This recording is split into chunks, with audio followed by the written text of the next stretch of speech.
SA Engineering College, an autonomous institution. Counseling code 1114. For more details, saec.ac.in. MBBS, BDS, ஆயுர்வேத மருத்துவம் உள்ளிட்ட இளநிலை மருத்துவ படிப்புகளில் சேருவதற்கான நீட் நுழைவுத் தேர்வு கடந்த 3ஆம் தேதி நடைபெற்றது. நாடு முழுவதும் 521 நகரங்களிலும் வெளிநாடுகளில் 14 இடங்களிலும் நடந்த நீட் தேர்வில் 22 லட்சத்திற்கும் மேற்பட்டோர் பங்கேற்றனர். இந்நிலையில் நீட் தேர்வு வினாத்தாள் முன்கூட்டியே கசிந்ததாக புகார் எழுந்ததை அடுத்து இதுகுறித்த தேசிய தேர்வு முகமை NTA விசாரணை நடத்தியது.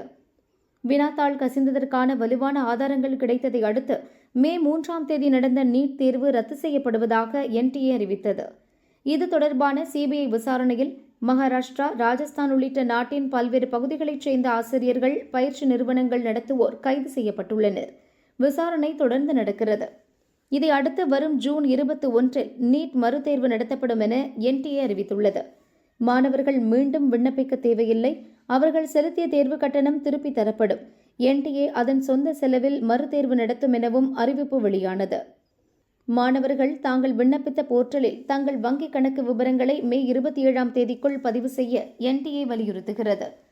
அவர்கள் தரும் வங்கிக் கணக்கில் ஏற்கனவே கட்டிய விண்ணப்பத் தொகை வரவு வைக்க நடவடிக்கை எடுக்கப்பட்டுள்ளது. நேற்றுடன் அந்த காலக்கெடு நிறைவடைந்த நிலையில் இதுவரை 13 லட்சம் பேர் தங்கள் வங்கிக் கணக்கு விவரங்களை பதிவு செய்துள்ளனர். இந்நிலையில் வங்கிக் கணக்கு விவரங்களை சமர்ப்பிப்பதற்கான காலக்கெடுவை ஜூன் 22 வரை நீட்டித்து NTA புதிய அறிவிப்பை வெளியிட்டுள்ளது.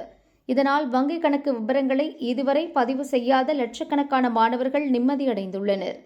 பொது பிரிவினருக்கு 1700 ரூபாய், OBC, EWS பிரிவினருக்கு 1600 ரூபாய், SC, ST, மாற்றுத்திறனாளிகள் மற்றும் 3ஆம் பாலினத்தவருக்கு 1000 ரூபாயும் விண்ணப்பிக்க கட்டணம் வசூலிக்கப்பட்டது. அந்த தொகை மாணவர்களுக்கு அப்படியே திருப்பி தரப்படும் என NTA ஏற்கனவே அறிவித்துள்ளது குறிப்பிடத்தக்கது.